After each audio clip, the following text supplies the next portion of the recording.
दोस्तों मेरा नाम है दर्पण और आप देख रहे हैं अबिन 24 न्यूज़। दोस्तों इस समय हम एक अंसल सिटी में खड़े हैं करनाल की, जहां पर आप एक घर देख सकते हैं और इस घर के बाहर एक महिला खड़ी हैं अपने बच्चे के साथ, जिनका कहना है कि उनके पति उन्हें बिना बताए विदेश चले गए हैं और जिसके बारे में उन्हें पहले कोई जानकारी नहीं दी गई थी। और यहीं पर जिस तरीके से उनका ससुराल है और बाकायदा उनके परिवार के लोग भी पहुंचे हुए हैं यहाँ पे। सबसे पहले बात करने की कोशिश करेंगे। नाम क्या है आपका, कहाँ से हो? मेरा नाम, प्यार से सब लोग मुझे अन्नू कहते हैं। मेरी शादी का कार्ड जो अन्नू के नाम से ही बना था, वैसे मेरा कागजों में मेरा रियल नेम रेनू है और मैं अंबाला से हूँ, अंबाला की बेटी हूँ। और मैं इनके घर श्री राम कुमार अंसल API 3292 में मेरी शादी हो रखी है।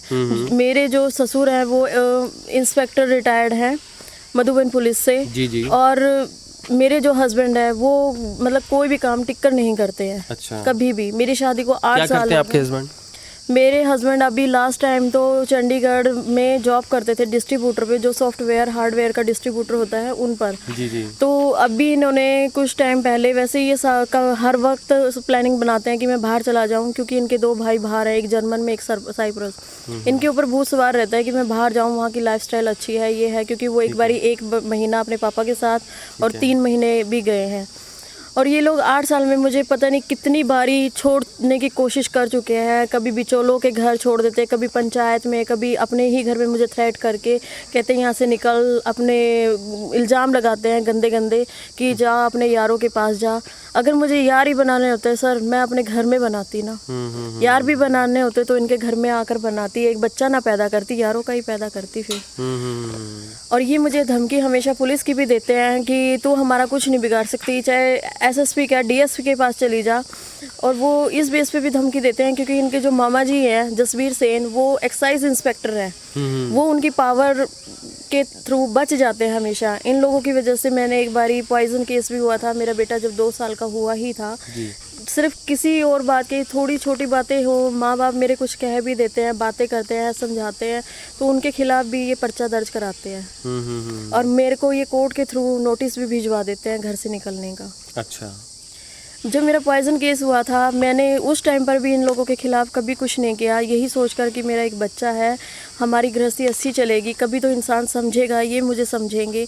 कभी मैंने कुछ नहीं, हमेशा गर्दन झुकाकर एक कोने में खड़े होकर सबकी उंगलियां मेरी तरफ होती थी और मैं सुनती थी, रोती थी, इस उम्मीद से कि भी कल चलो कोई कभी ना कभी तो मेरा घर बसेगा। लेकिन ये लोग कभी भी सुधरने के लायक नहीं है। मैं एक सैन समाज से हूँ और मैं अपने सेन समाज के लोगों से ये उम्मीद करती हूँ और ये कहना चाहती हूँ कि ये जो श्री राम कुमार राजपूत भट्टी हैं, जो इस राना गांव पानीपत जिला के, इनके घर में अपनी बेटी को कभी मत देना, क्योंकि उस बेटी का और उस माँ बाप का हाल भी वही होगा जो आज मेरा है।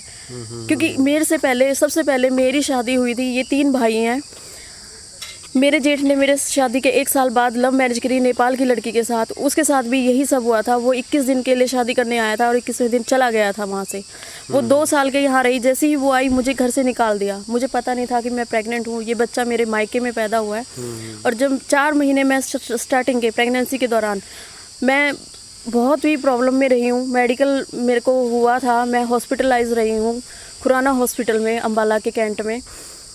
मेरे बचने की उम्मीद नहीं थी, लेकिन फिर भी जैसे तैसे मेरे माँ बाप ने डॉक्टर का और भगवान की उससे मेरे को एक बच्चा दिया। और लास्ट हैंड जब मेरी डिलीवरी होने लगी, मेरी कॉम्प्लिकेटेड थी डिलीवरी, मेरी सांसें ख़त्म हो गई थी। मैंने लास्ट टाइम भी अपने माँ बाप से, डॉक्टर, मैं होश में नहीं थी, मुंह में बड़बड़ा रही थी, मेरे हस्बैंड सुधीर को बुला दो, सुधीर को बुला दो। मेरी सिर्फ यही इच्छा थी। लास्ट भी मैंने अपने माँ बाप को बोला, मैं जीऊँ या मरूँ उसको बुला दो। और आखिरी इच्छा ये है कि मेरा बच्चा उसकी गोदी में होना चाहिए, कि वो उसके प्रति पर मेरा विश्वास और प्यार था। मेरे साथ इतनी कहानी होने के बाद भी मैं उस पर विश्वास, अंधा विश्वास और प्यार करती रही, ये सोचकर चलो कभी तो ये मेरा बनेगा। लेकिन आज ये फिर से अपना है ना, कभी ये स्विट्जरलैंड बताते हैं, कभी ये नीदरलैंड, कभी ये जर्मनी, कभी बता रहे हैं स्विट्जरलैंड बता रहे हैं गए हैं। लास्ट हैंड इन्होंने बताया कि ये स्विट्जरलैंड बोल रहे हैं। मेरे कब गए हैं? अभी ये परसों की बात है। ये मैं आई थिंक थर्सडे को हमारी बात हुई। वो कह रहे हैं मेरा वीज़ा लग गया है। 3 दिन मुझे गुमराह करते रहे, मनाली में ले जाकर घुमाते रहे, लोगों को दिखाया कि ये मनाली में लेकर गए थे आप? हाँ जी, घुमाते रहे। कब की बात है ये? ये पिछले हफ्ते की ही बात है। ये अच्छा। है 10 तारीख की शाम को हम 8:30 बजे पंचकुला से निकल गए थे। ठीक है। और हम 3 दिन तक रहे। मंडे को हम वापस आए हैं। ट्यूसडे और मंडे की रात तो हम सफ़र में ही थे। ट्यूसडे और वेडनेसडे में उनके स्टे करी है। उनकी चाची जी के घर में वो रहते थे, जॉब के लिए वहीं रहते थे। और वहाँ से थर्सडे को मुझे लेकर आए हैं। उन्होंने मेरे मायके अम्बाला में छोड़ दिया क्योंकि मैं वहाँ नहीं रही थी। मैं एक रात अपने घर में रही हूँ और उन्होंने कहा मैं पासपोर्ट लेने एम्बेसी जा रहा हूँ। उन्होंने मुझे दोपहर के 2 बजे वीरवार को बोला कि मेरा वीज़ा लग गया है। मैं बहुत रोई। मैंने उनसे पहले भी फरियाद करी थी। मुझे इतना तो था कि भी वो जाएंगे, लेकिन ये नहीं पता उनकी टिकट कब की है, वो कहाँ कौन सी कंट्री में जा रहे हैं, क्या करने जा रहे हैं, कौन सा वीज़ा, कभी वो स्पाउस मतलब वीज़ा, परिवार कभी में ऐसा टूर। क्या हो गया कि आपके पति आपको बिना बताए, मतलब कि हर बार क्या झगड़े होते थे आप लोगों के? जब से मेरी शादी हुई और मेरी डॉली मेरे घर से निकली है ना, जिस दिन इनके घर में आके थमी थी मेरी डॉली, उसी शाम से इसके पापा और मम्मी ने मुझे एक साइड ले जाकर ये बोल दिया हमारा सरकारी क्वार्टर है। पहले तो उन्होंने खूब दहेज मांगा कि भी हमें ये भी दे दो। मैंने, हालांकि मेरे फादर ने मुझे बताया कि भी उनका घर इतना छोटा है, नहीं आएगा सामान। मैंने कहा ठीक है, मुझे नहीं लेना। वो लोग एक दिन हमारे घर भी आए थे कि शादी का भी बातचीत करने। तो मैंने जब इन्होंने बोला कि भी हमारी बेटी अनु कुछ नहीं ले रही है, वो सिर्फ भी एक जोड़ी मतलब अपने एक अटैची में कपड़े मांग रही है और कुछ नहीं मांगा। तो उनके बीपी हाई हो गया, उनका मुंह बन गया। वो उठ के दूसरे रूम में आई सास मेरी खाना खाते हुए, और मुझसे अकेले पाकर उन्होंने एक बात कही मुझसे, हमारे घर में बहुत जगह है, जो मर्जी ले ले, जो मर्जी ले आना, लेकिन कल को ये मत कहना कि भी भाई हमारे घर में जगह नहीं थी, तुम्हारे घर में जगह नहीं, इसलिए मैं कुछ लेके नहीं आई। मैं इस बात को बहुत गहराई में लेकर, मेरे दिमाग में पता नहीं ऐसी उनकी घर कर गई वो बात कि मैंने अपने माँ बाप से कहा मुझे सामान चाहिए, मैं लेके जाऊंगी। जिस मैंने सामान पे हाथ रख दिया, मेरे माँ बाप ने वही दिया। हर महंगे से महंगा सोफ़ा दिया, हर चीज़ दी मुझे। एक सुई का डिब्बा भी जो आज इनके घर में है, वो मेरे माँ बाप की दिया हुआ है। पति का क्या नाम है आपके? मेरे पति का नाम सुधीर कुमार है। सुधीर कुमार है। तो शादी को बता रहे हैं 8 साल हो चुके हैं शादी को। हाँ, अभी नौवीं लगी हुई है। मेरी हुई थी 2 मार्च 2014 में, और 2016 में 2 फरवरी को मेरा बच्चा हुआ है। तो बता रहे हैं कि आपने उनके ऊपर क्या FIR भी कुछ दर्ज करवाई है? सर, जिस दिन इन्होंने मेरी मदर इन लॉ ने मेरे को फ्राइडे को फ़ोन करा कि तूने फ़ोन नहीं उठाया थर्सडे को। मैंने कहा मेरी तबीयत ख़राब थी क्योंकि मनाली से घूम के आए, वो रास्ता ऐसा था कि उसमें वॉमिटिंग मेरे को बहुत ज़्यादा होगी। तो मैंने सुबह फ्राइडे को फ़ोन करा 10 बजे। मैंने कहा हाँ जी, आप क्या बोल रहे थे मम्मी? तो उन्होंने बोला कि मैं परेशान हो रही हूँ, घर पे हमारे रिपेयरिंग चल रही थी पेंट वगैरह का। तो कह रही मैं परेशान हो रही हूँ, तू आ जा। मैंने कहा मैं आऊँगी, मेरी भी तबीयत ख़राब थी, मैंने इसलिए भी शायद फ़ोन नहीं उठाया आपका। और उन्होंने बताया कि सुधीर ने जाना है। मैंने कहा कब जाना है? कहते क्या पता अभी टिकट। मैंने कहा टिकट होगी? कह रहे नहीं अभी नहीं हुई, होएगी, करवाएंगे। मैंने कहा अभी कहाँ है? कह रहे यहीं है, वो कटिंग कराने गया है। उसके बाद उन्होंने ये बात बोली कि मैंने कहा मम्मी मैं आपसे सास नहीं एक माँ की तरह पूछ रही हूँ, इनके जाने के बाद मेरा और मेरे बच्चे का कौन जिम्मेवार होगा? और क्या गारंटी कि भी ये बंदा जो यहाँ मेरे को वफ़ा नहीं कर सकता, वो वहाँ जाकर वफ़ा करेगा? नहीं, अभी क्या बोल रहे हैं कि आपको साथ उन्होंने लेकर जाना था, या क्या कह रहे हैं अभी? सर, ये मेरे को बहुत बार धोखा दे चुके हैं। अपने माँ बाप के कहने से, खासकर अपनी मम्मी के कहने से वो चलते अपनी बहन के, जो कि वो अम्बाला महेश नगर बोबबियाल में उसकी बहन की शादी हो रखी है। वो मियाँ बीवी की बात भी इतनी अपने माँ बाप को, अपनी बहन को बताते हैं। और जब लड़ाइयाँ होती हैं ना, वो सारी मेरे सामने आती है। तो मैंने हमेशा उनसे रिक्वेस्ट करी है कि आप ये सब मत करो, अच्छा नहीं लगता। हमारी आपस की पर्सनल बातें होती हैं, कुछ बातें चाहे पैसे लेने हैं या मुझे कोई सामान लेना है, ज़रूरी नहीं कि माँ बाप के आगे ही बताओ आप कि आप मुझे कुछ दे रहे हो तो कि उनकी नॉलेज में डालकर ही आप मुझे दोगे। आपका हक है देना और मेरा हक है आपसे लेना। तो अभी आपने उन पर मतलब FIR दर्ज करवाई, क्या क्या करवाया आपने उन पर? क्या क्या FIR दर्ज करवाई? मैं जब आई थी फ्राइडे को अपने घर से मायके से, तो मेरे फादर ने मुझसे कहा था कि बेटा मैं तेरे को छोड़ के आता हूँ, क्योंकि उनको लग गया था ये अंदाज़ा कि हमारी बेटी बहुत ज़्यादा टूट चुकी है। क्योंकि मैं रोती हुई वहाँ से निकली थी बारिश में अपने बच्चे को लेकर, और ये मेरे माइंड में नहीं था कि वो ऐसे करेंगे। लेकिन अचानक मेरे माइंड में ये बात आई कि उस इंसान ने मुझे ये नहीं बताया कि टिकट, जैसे उसकी मम्मी बता रही कि ये करवाएगा और कल जा सकता है फ्राइडे को।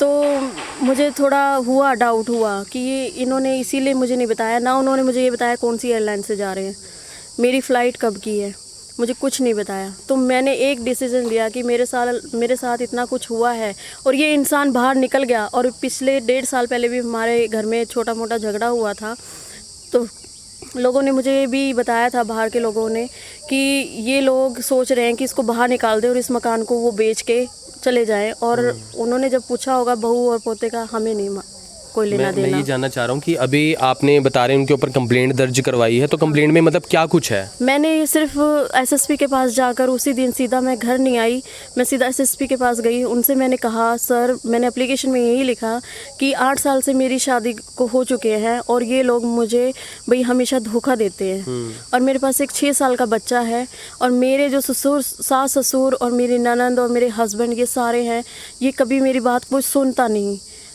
बाहर मैं किसी से बात नहीं करती, ये लोग पसंद नहीं करते, मैं जाती नहीं हूँ बाहर, कदम नहीं रखती, मैं किससे कहूँ।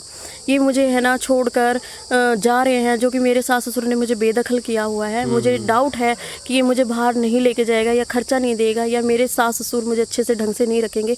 मुझे उस चीज़ के लिए एक एफिडेविट चाहिए। अच्छा, तो सिर्फ एफिडेविट मांगने के लिए मैंने उनसे कहा था। और ये उन्होंने एप्लीकेशन एसएसपी साहब ने वहाँ पर महिला थाने में दी थी, उनको बुलाया तो वो मेरे हस्बैंड को फ़ोन किया तो वो छुप गए। मेरे ससुराल वालों ने उनको छुपा दिया और सिर्फ मेरे ससुर आए थे थाने में।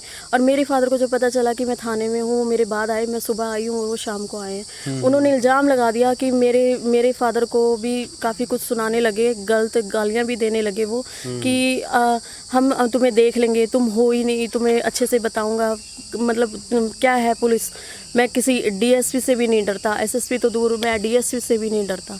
वो धमकियां देने लगे और मुझे कहने लगे कि भी तू घर में घुसकर दिखाइयो, मैं तुझे बताता हूँ कि घर में कैसे घुसेगी। मैंने कहा मैं घुस। तो आपको बता दें उनके परिवार में उनके माता पिता भी आपको बता दें यहीं पर 3 दिन से आए हुए हैं, बता रहे हैं 3 दिन से आपको यहाँ पे आए हो। मैं लड़की के साथ 3 दिन से हूँ, ये तो वैसे आज आ गए थे। जी हाँ।